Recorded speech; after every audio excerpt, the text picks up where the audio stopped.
cameras didn't just flash.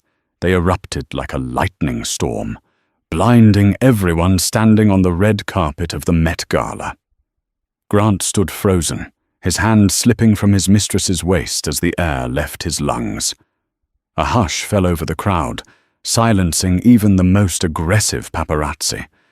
It wasn't a celebrity or a politician commanding this sudden reverence. It was her, the woman Grant had discarded 6 months ago for being too plain and unambitious. Natalie wasn't just walking the carpet. She was owning it, draped in a gown that whispered revenge. And she wasn't alone. The marriage ended not with a scream, but with the quiet click of a Mont Blanc pen against a mahogany desk. Grant didn't even look up from the divorce papers as he slid them across the marble island of their penthouse kitchen. He was dressed in his signature charcoal Tom Ford suit, checking his reflection in the dark window, ensuring his tie was perfectly dimpled. "It's generous, Natalie," Grant said, his voice smooth, detached, the same tone he used when firing underperforming mid-level managers at his private equity firm, Apex Capital. The townhouse in Connecticut, the 2021 Range Rover, and spousal support for 3 years. It's more than fair. Natalie stood on the other side of the island.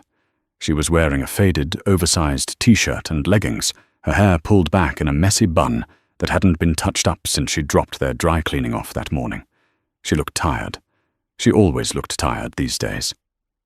"Is that what I am?" Natalie asked softly, her eyes scanning the legal jargon without really reading it. "A liability you're writing off before the fiscal year ends?" Grant finally looked at her. His gaze was critical, sweeping over her lack of makeup and the faint dark circles under her eyes. "Don't make this dramatic. You know we've evolved in different directions. My world, it requires a certain presence, a certain energy.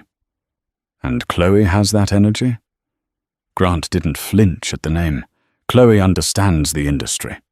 She's a vital asset to my public image. She fits the gala circuit. She fits the boardrooms. Natalie, you've always preferred the background. I'm just letting you stay there." He checked his Rolex, a Submariner he'd bought to celebrate his first million, a milestone Natalie had saved coupons to help him reach back when they were eating instant noodles in a studio apartment in Queens. "I need you to sign, Nat. I have a dinner at Le Bernardin at 8. Natalie picked up the pen. Her hand didn't shake. For 10 years, she had been the invisible foundation of Grant's life. She had proofread his business plans, managed his schedule, charmed his difficult investors with home-cooked meals, and quietly smoothed over his arrogance so people would actually want to work with him. She had made herself small so he could feel big. And now he had outgrown the foundation. She signed. "There is one change," Natalie said, her voice unexpectedly steady. Grant sighed, impatient. "What?" "You want the beach house? Fine. Take it." "No," Natalie said. "I don't want the beach house. I don't want the alimony." Grant raised an eyebrow, a smirk playing on his lips. "Trying to play the martyr? It won't work, Nat. Take the money." "I want the old mill property," she said. Grant laughed. It was a genuine barking laugh. "The textile factory? The one in upstate New York? It's a rusted heap. It's been bleeding money for 5 years. My advisors have been telling me to sell it for scrap metal. It's a literal garbage dump of assets. I want it," Natalie repeated. "Transfer full ownership of the old mill and its subsidiary, Heritage Weaves, to my name.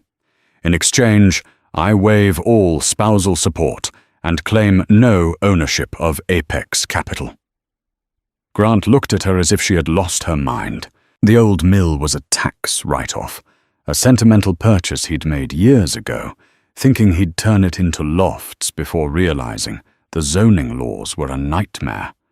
It was worthless. "You're trading millions in alimony for a pile of rust?" Grant asked, pulling out his phone to text his lawyer, Arthur. "That's the deal, Grant. Take it or I hire a forensic accountant to look into Apex's offshore accounts in the Caymans." Grant froze. His eyes narrowed. He didn't know how she knew about the Cayman accounts. He had never told her. "Fine," he snapped, grabbing the papers and scribbling the amendment in the margins. You want the trash? It's yours. Consider it your parting gift. He didn't say goodbye. He grabbed his briefcase, checked his reflection one last time, and walked out the door. He was already thinking about the dinner at Le Bernardin. He was thinking about Chloe, waiting for him in a red silk dress, ready to toast to their future. He didn't look back to see Natalie standing in the empty kitchen. He didn't see her walk to the window and watch him get into his waiting town car. And he certainly didn't see the moment the plain expression dropped from her face, replaced by a cold, sharp intelligence that would have terrified him if he had bothered to pay attention. Natalie pulled out her phone. She dialed a number she hadn't used in years. "It's done," she said into the receiver. "I have the factory. Initiate Phase 2. 6 months later." New York City was buzzing. It was the first Monday in May, which meant only one thing: the Vanguard Gala. Grant sat in his corner office on the 45th floor of the Hudson Yards Tower, overlooking the city. Life had been perfect. Since the divorce, Apex Capital's stock had risen 15%. He was the golden boy of the financial world, featured on the cover of Forbes under the headline, "The Bachelor Billionaire." Chloe sat on the leather sofa across from him, scrolling through Instagram. She was stunning, undeniably.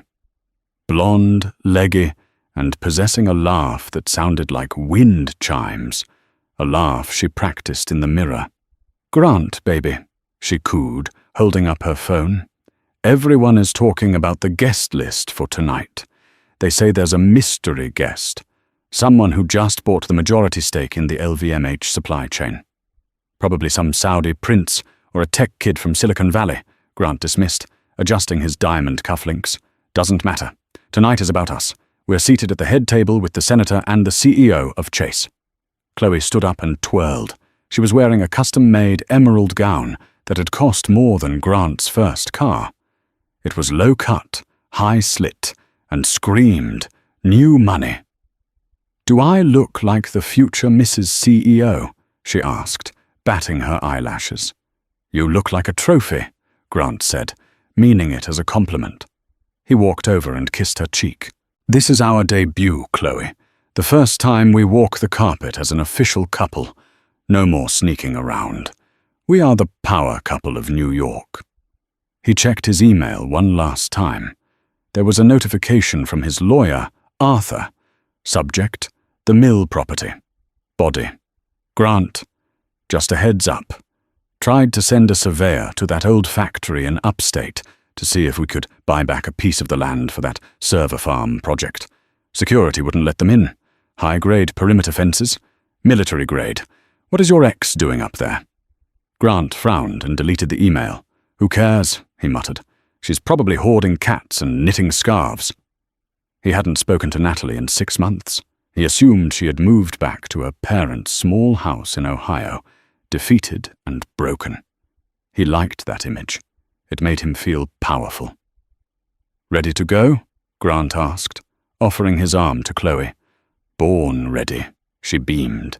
The limousine ride to the Metropolitan Museum of Art was a blur of champagne and Chloe taking selfies.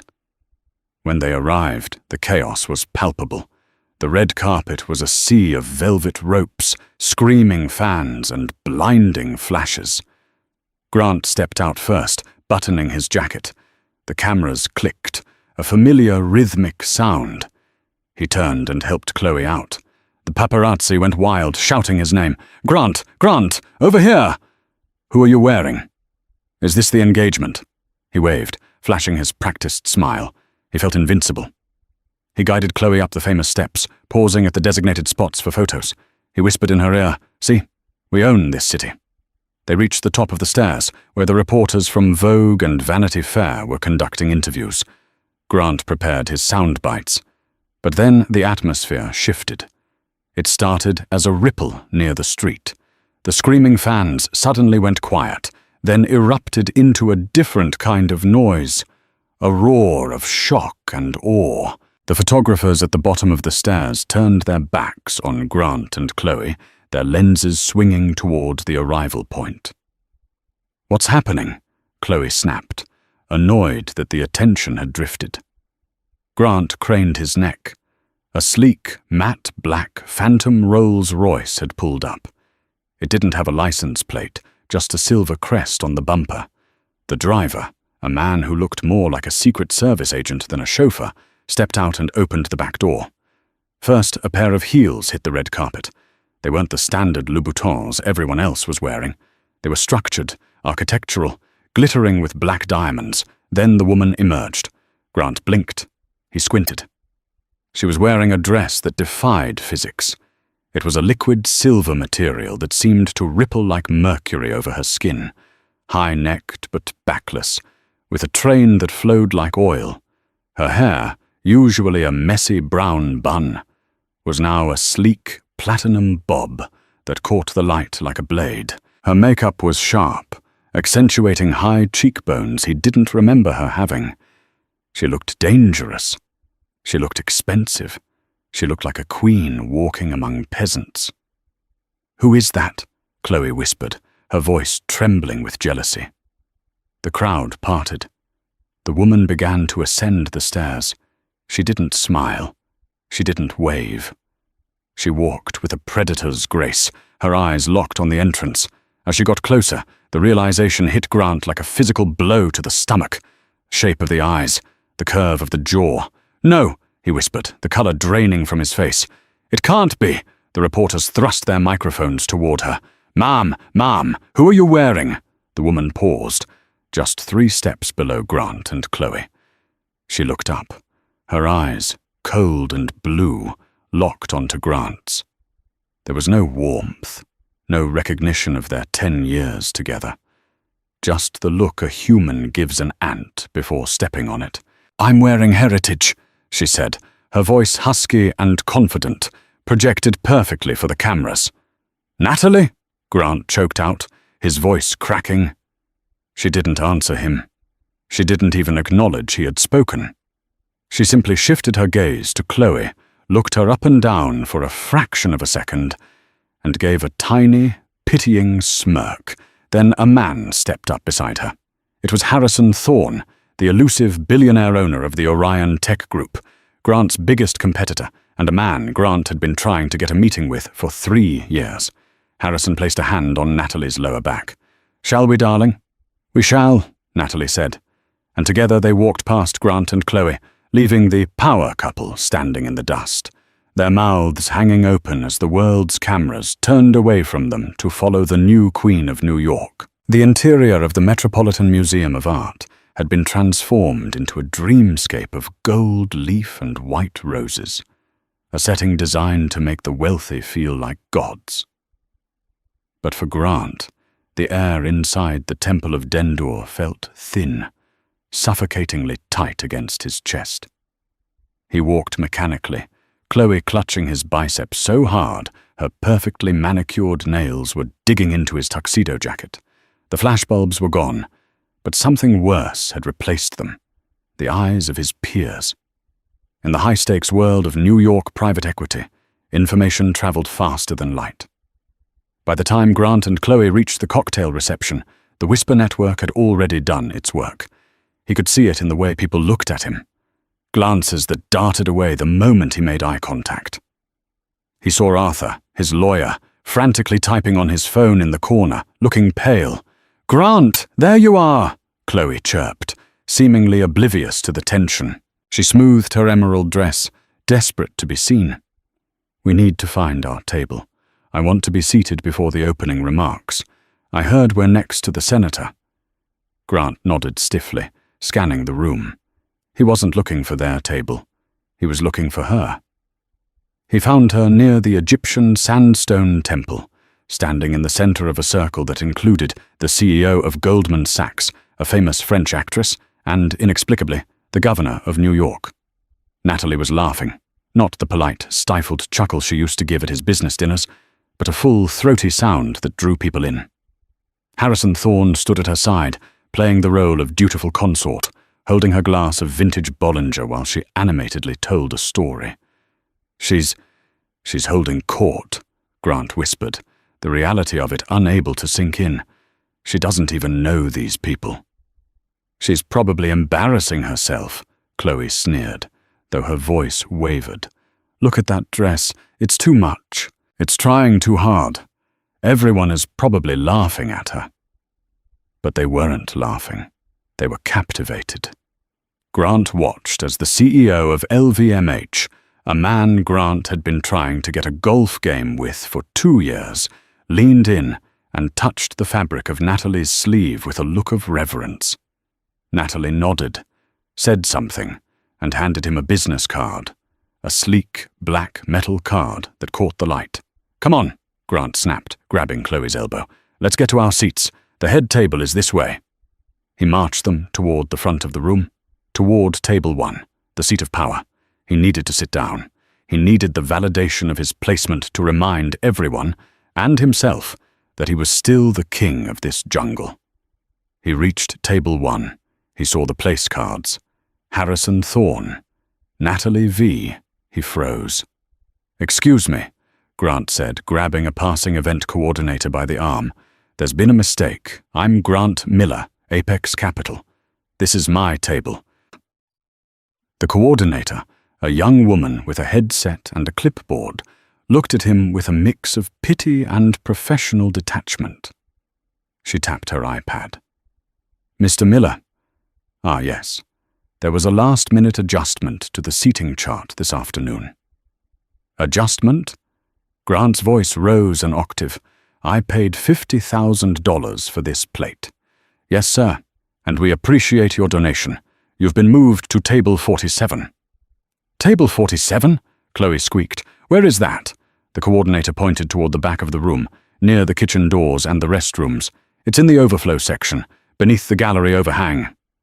Grant felt the blood drain from his face. Table 47 was the Siberia of the Met Gala. It was where they put the D-list influencers and the obscure charity relatives. "This is unacceptable," Grant hissed. "Who authorized this?" The coordinator hesitated, then lowered her voice. "The request came from the platinum sponsor of the evening, sir. They exercised their prerogative to curate the front row." "Who is the platinum sponsor?" Grant demanded. "Bank of America? Google?" The coordinator pointed to the massive banner hanging above the Temple of Dendor, which Grant had been too distracted to notice when he walked in. It wasn't a bank. It wasn't a tech giant. The banner was made of a shimmering, silvery fabric, embroidered with a single, elegant logo. "Heritage weaves the future of fabric." Grant stared at the banner. The letters seemed to mock him.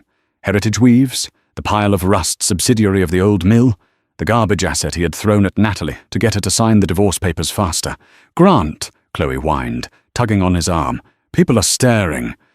Let's just go to the other table." "No," Grant said, shaking her off.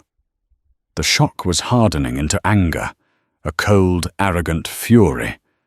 He wasn't going to be banished to the kitchen by his ex-wife. He was Grant Miller. He broke companies for a living. "You go to the table," Grant told Chloe. "What? Where are you going?" "I'm going to go say hello to my ex-wife."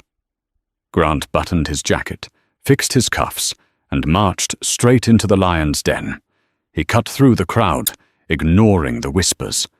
He walked right up to the circle of elites surrounding Natalie and Harrison.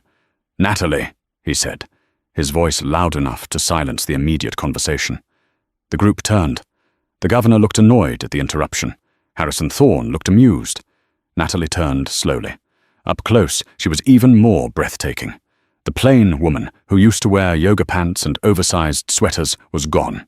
Her skin was luminous, likely the result of treatments he had never offered to pay for. But it was her eyes that stopped him. They were clear, unburdened. "Grant," she said. Her tone was polite, distant, the way one greets a waiter at a restaurant one doesn't particularly like. "I didn't think you'd make it past security. I heard there was a mix-up with the invitations." "Cut the act," Grant said, stepping into her personal space. Harrison shifted his weight, ready to intervene, but Natalie held up a hand to stop him. She didn't need protection. "It's a lovely party, isn't it?" Natalie asked. "And Chloe?"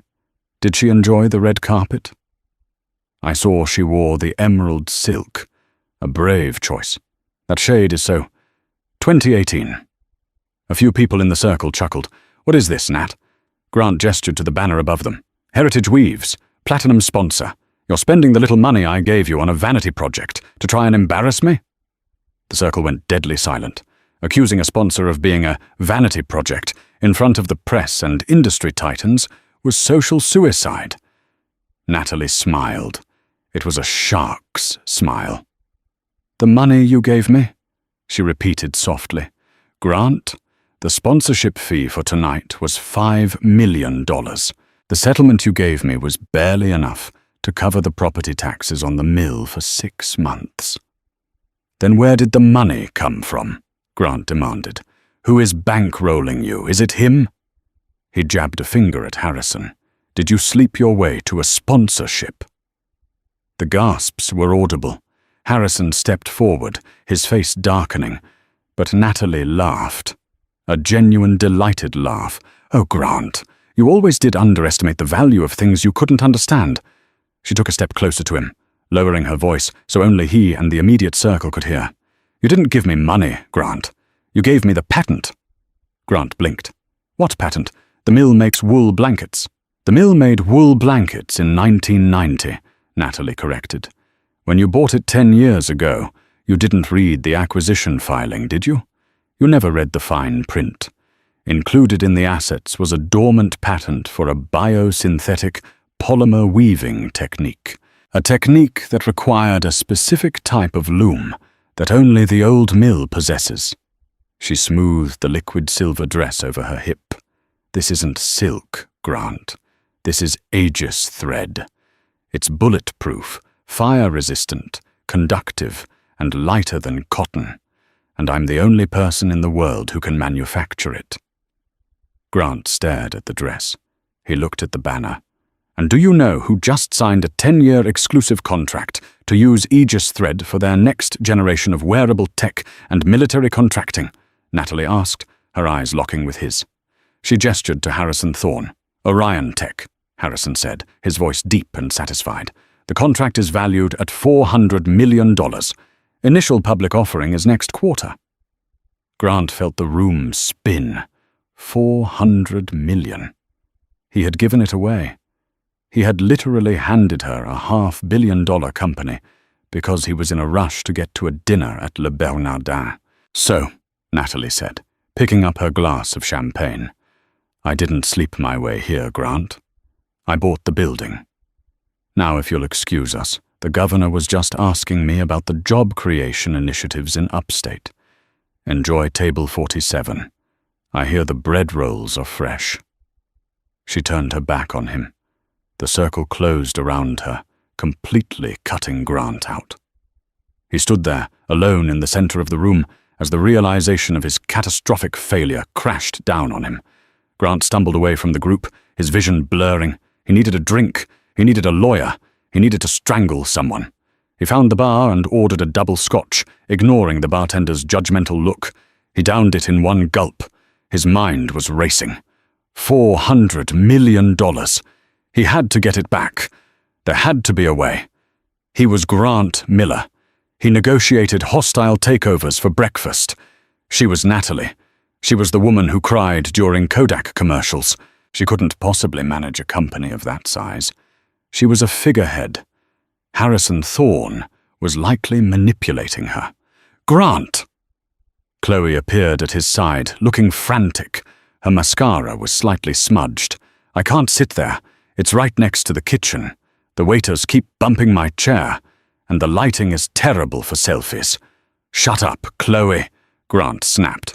Chloe recoiled, shocked. Excuse me? I said shut up. I'm thinking. Grant looked across the room. Natalie and Harrison were moving toward the private VIP balcony overlooking Central Park. That was where the real deals happened. That was where the heavy hitters went to smoke cigars and carve up the world. Come with me, Grant said, grabbing Chloe's hand again. Where? Back to the table? No, we're crashing the VIP party. But the security, I know the security guard, Jerry. I tipped him $1,000 last Christmas.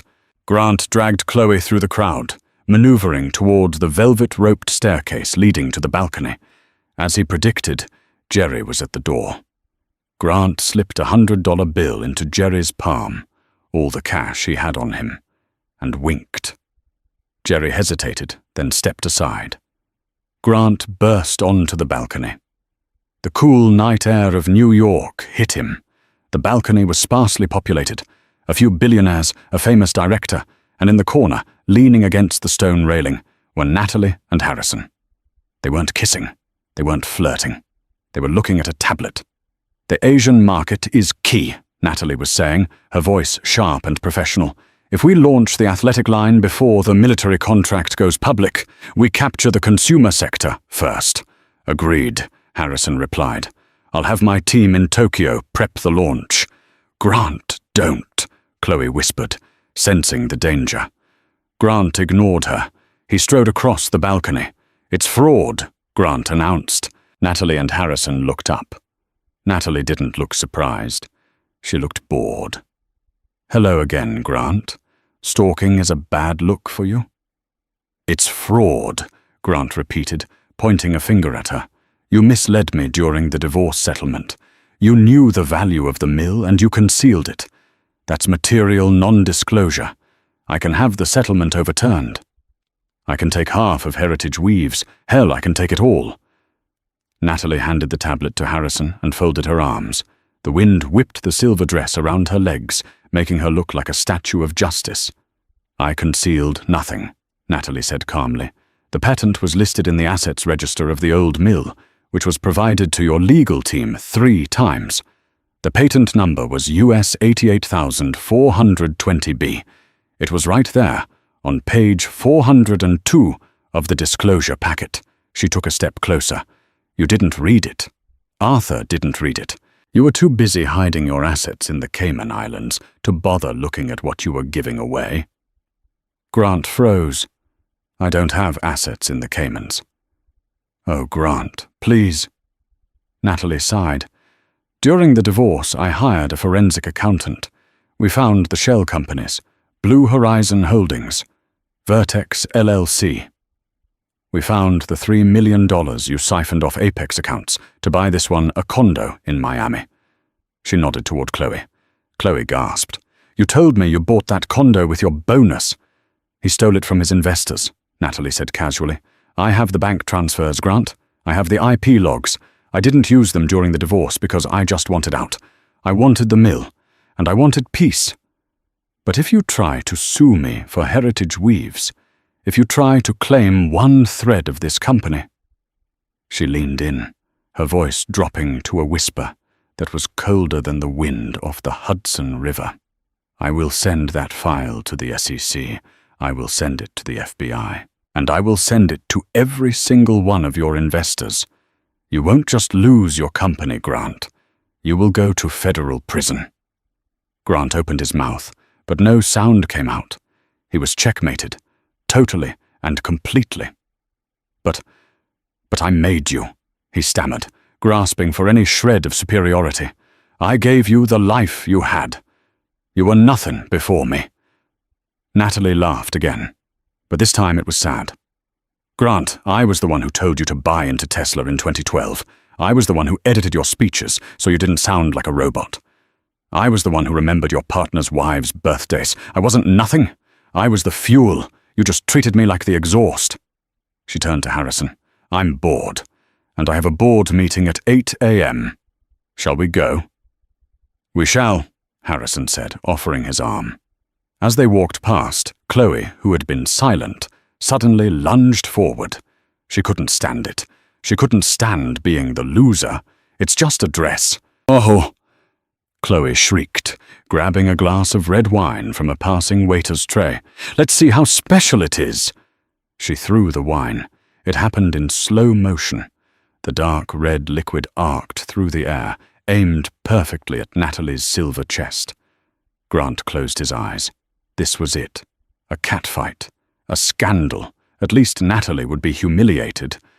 But the splash never happened. The wine hit the dress. But instead of soaking in, the liquid beaded up instantly, like mercury on glass. It rolled off the fabric in perfect spheres, cascading down to the floor without leaving a single stain. The dress remained pristine, shimmering and dry. Natalie stopped. She looked down at the puddle of wine on the stone floors, then up at Chloe, who was holding the empty glass, shaking with rage. "Hydrophobic nano-weave," Natalie said, her voice echoing on the silent balcony. "Stain-proof, liquid-proof, life-proof." She brushed a non-existent speck of dust from her shoulder. "You can't stain me, Chloe. Neither of you can." Natalie turned and walked away, the silver train gliding over the puddle of wine, untouched. Harrison paused for a moment. He looked at Grant, who was pale and sweating. He looked at Chloe, who was hyperventilating. "Gentlemen," Harrison said to Grant, though there was only one man standing there, "Apex Capital's stock is down 4% in after-hours trading. Word travels fast. I'd suggest you check your email." Harrison followed Natalie, leaving Grant and Chloe alone on the balcony. Grant pulled out his phone with trembling hands. Subject, urgent. Board meeting, from Apex Board of Directors. "Grant, in light of recent rumors regarding financial impropriety and the mishandling of marital assets affecting firm liquidity, the board is convening an emergency vote of no confidence tomorrow morning at 9 a.m. Your presence is required." Grant dropped the phone. It cracked against the stone floor, landing right in the puddle of spilled wine. The morning sun hitting the floor-to-ceiling windows of the Hudson Yards penthouse didn't feel like a new beginning. It felt like an interrogation lamp. Grant hadn't slept. He sat at the edge of the bed, still wearing his tuxedo trousers and dress shirt from the night before, though the bow tie was long gone and the top 3 buttons were undone. His head throbbed with the dull, rhythmic ache of a Scotch hangover, but the pain in his chest was sharper. It was panic. Pure, unadulterated panic. "Where is my Toomey suitcase?" Chloe's voice cut through the silence like a serrated knife. She was storming around the bedroom, throwing silk scarves and designer bikinis into a pile. Grant looked up, his eyes bloodshot. "What are you doing, Chloe?" "I'm leaving, Grant." Obviously. She didn't look at him. She was focused on fitting her collection of La Mer creams into a vanity case. Leaving. Because of one bad night? Because of a rumor? Grant stood up, swaying slightly. "I'm Grant Miller. I fix things. I'll go into that board meeting. I'll charm the directors, and by noon, this will all be a funny story we tell in the Hamptons." Chloe stopped packing. She turned to him, and for the first time Grant saw her clearly. Without the filters, without the gala lighting, she looked hard. "Mercenary. It's not a rumor, Grant," she said, pulling out her phone. "It's on Bloomberg. It's on the Wall Street Journal. Apex Capital CEO investigated for embezzlement. Your accounts are frozen. I tried to use the black card to book a flight to Cabo this morning. Declined." She snapped the suitcase shut. "I signed up for the power couple lifestyle, Grant. I signed up for the yacht weeks and the front row seats. I didn't sign up for visiting hours at a federal penitentiary." "I left my wife for you," Grant whispered, the words tasting like ash. "I gave you everything." "You gave me what was convenient for you," Chloe corrected, slinging her purse over her shoulder. "Why, you wanted a trophy." "Well, trophies don't stay on the shelf when the house is being foreclosed." "Goodbye, Grant." She walked out. The slam of the front door echoed through the cavernous, empty apartment. Grant stood there for a full minute, listening to the silence. Then his survival instinct kicked in. He wasn't dead yet. He grabbed a fresh suit, navy blue, power tie, shaved with trembling hands, and chugged 3 espressos. He marched into the Apex Capital headquarters at 8:45 a.m. Usually the lobby was a place of deference. Junior analysts would nod respectfully. Receptionists would rush to press the elevator button. Today they stared. They whispered behind their hands. The security guard, a man Grant had walked past for 5 years without learning his name, asked for his ID badge.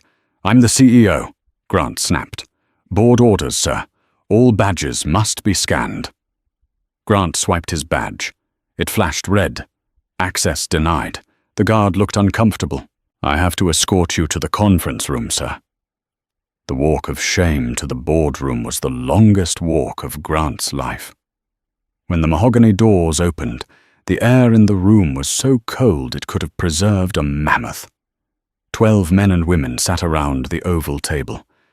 These were people Grant had made rich, people he had golfed with, dined with, vacationed with. Now they looked at him like he was a contagion. "Sit down, Grant," said Eldon Hayes, the chairman of the board. Eldon was 80 years old, a man who had survived the dot-com bubble and the 2008 crash. He had eyes like flint. "Eldon," Grant started, putting on his best confident smile, "I know the headlines look bad, but it's a misunderstanding. A vindictive ex-wife trying to—" "We have the files, Grant," Eldon interrupted, sliding a thick black binder across the table. Grant looked down. The label read, "Project Blue Horizon, Forensic Audit." "Natalie sent us everything at 6 a.m., Eldon said. "The shell companies in the Caymans, the unauthorized transfers from the pension fund to cover your personal real estate purchases, the falsified quarterly reports to boost stock value before your divorce settlement. It's creative accounting," Grant stammered. "Everyone does it." "Not with client money," Eldon roared, slamming his hand on the table. "You expose this firm to SEC liability. The stock has dropped 18% since the market opened. We are bleeding out, Grant." "I can fix it," Grant pleaded. "I can settle with her. I can—" "You're fired," Eldon said. "Effective immediately. We've already drafted the press release. You are stepping down for personal health reasons. If you fight us, we hand this binder to the district attorney. If you go quietly, we might be able to keep you out of jail, provided you pay back the $3 million you stole." "I don't have $3 million liquid," Grant cried. "My assets are tied up in the divorce. I gave her the cash." "Then you better find it," Eldon said, standing up. "Security will escort you out. You have 10 minutes to clear your desk." 10 minutes later, Grant Miller, the bachelor billionaire, was standing on the sidewalk of Wall Street with a cardboard box containing a stapler, a photo of himself with Warren Buffett, and a potted succulent. It started to rain. He had no job, no girlfriend, no access to his company accounts, and a $3 million debt hanging over his head like a guillotine. He hailed a taxi, his pride too shattered to call a town car. He gave the driver the only address he had left, the only place he officially owned, since the penthouse was leased by the company. He was going to the one place he had sworn never to visit. The drive upstate took 3 hours. The rain turned from a city drizzle into a torrential downpour as the taxi wound its way through the Catskill Mountains. Grant stared out the window, watching the landscape change from grey concrete to lush, imposing green. He remembered buying the old mill property 10 years ago. He had driven up here with Natalie in a rented sedan. She had been so excited. She saw potential in the crumbling brick walls and the rushing river. He had only seen a tax write-off. "It has good bones, Grant," she had said, touching the rusted gate. "It just needs someone to believe in it." He hadn't believed in it. He hadn't believed in her. "This is it, pal," the taxi driver said, pulling over onto the muddy shoulder. "Meter says $400. Grant paid with a credit card that he prayed hadn't been cancelled yet. It went through. He grabbed his cardboard box, he had nowhere else to put it, and stepped out into the rain. He looked up. The old mill wasn't a ruin anymore. The rusted chain-link fence was gone, replaced by a 12-foot-high perimeter wall made of polished slate and steel. Security cameras with red, blinking eyes were mounted every 50 feet. The main gate was a massive structure of black iron, stylized to look like weaving threads. A guard booth stood at the entrance, manned by 2 men in tactical gear. This wasn't a textile factory.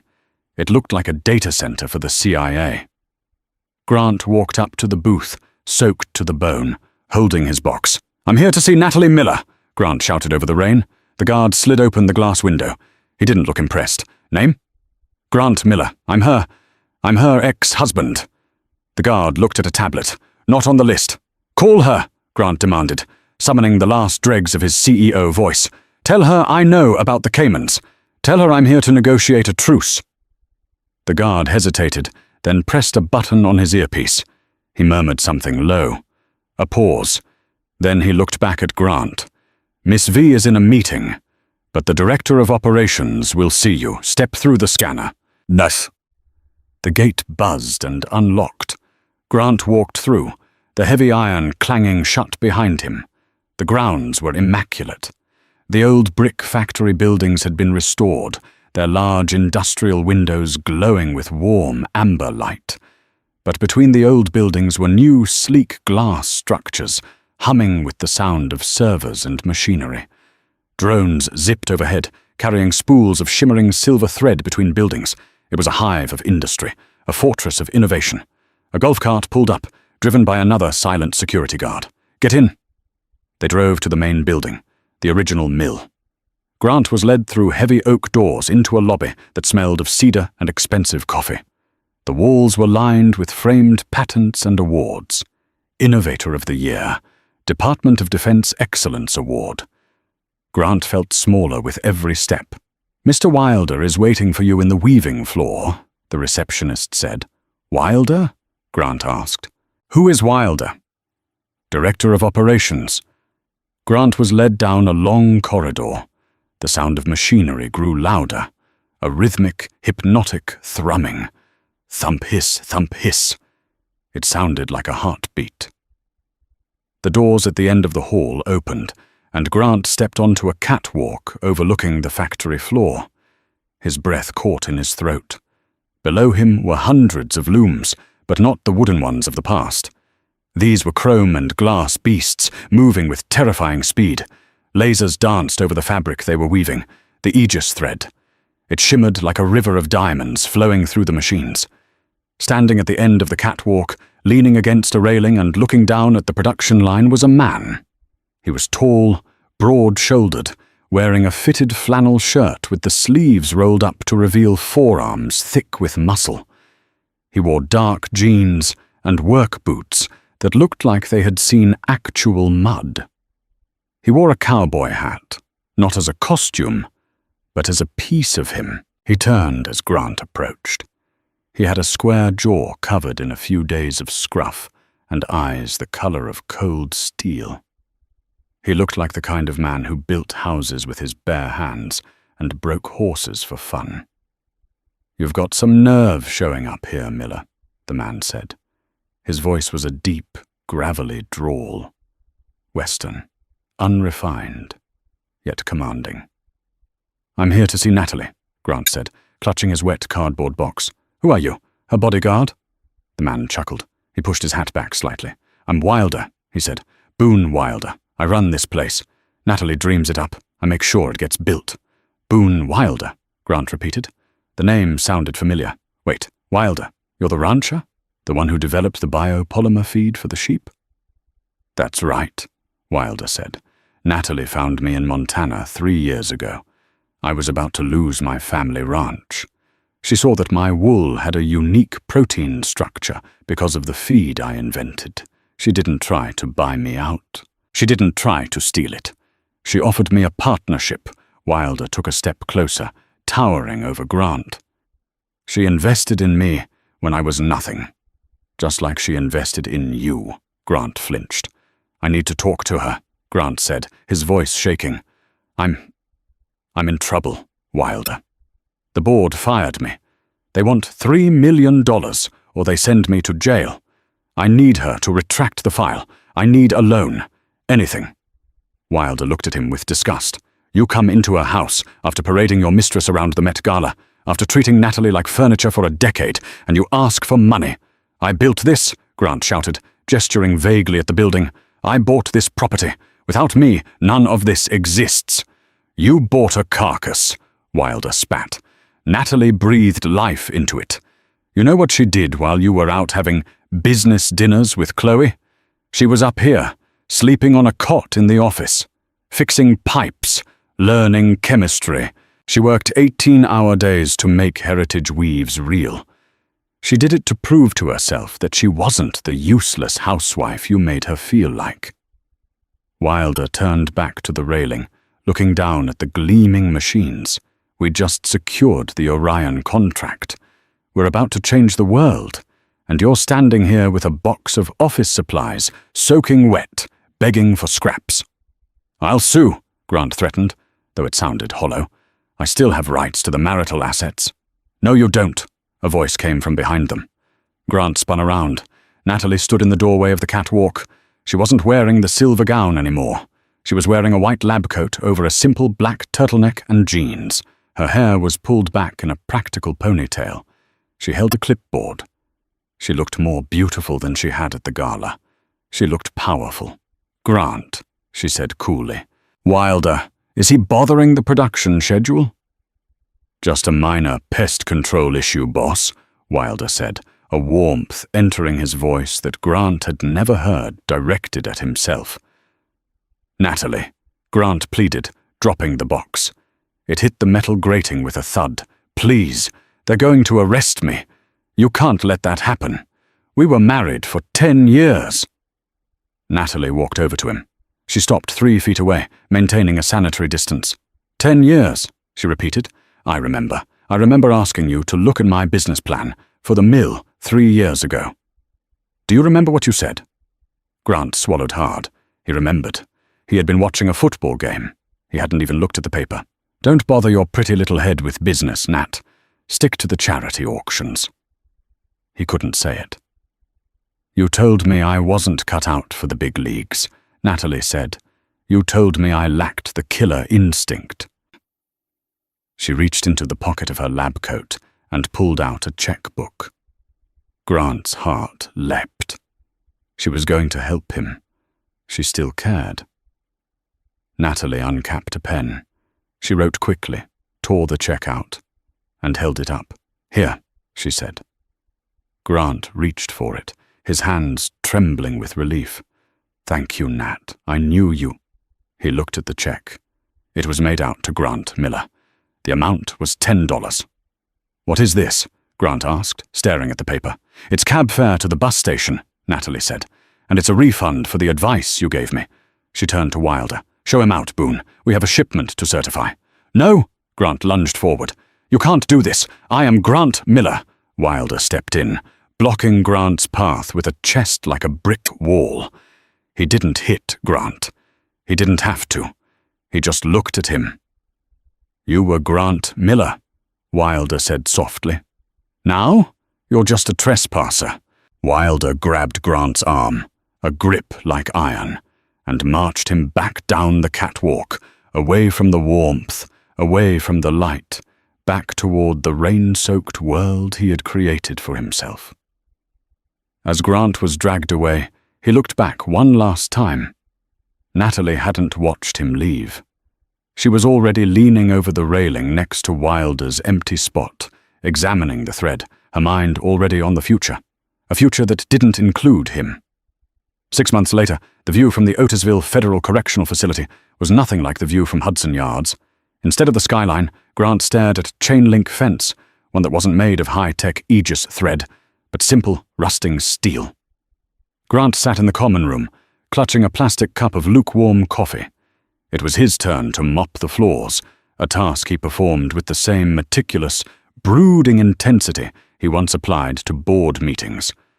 The television in the corner was tuned to CNBC, the volume turned low. Suddenly the breaking news banner flashed red. Heritage Weave's IPO shatters records. Grant stopped mopping. He walked towards the screen, mesmerized. There she was. Natalie stood on the balcony of the New York Stock Exchange, the heavy wooden gavel in her hand. She looked radiant, not in a gown this time, but in a sharp white power suit that made her look like the CEO she was always meant to be. Beside her, looking surprisingly comfortable in a charcoal suit but still holding his cowboy hat, was Boone Wilder. He wasn't standing in front of her, blocking her light, nor behind her in the shadows.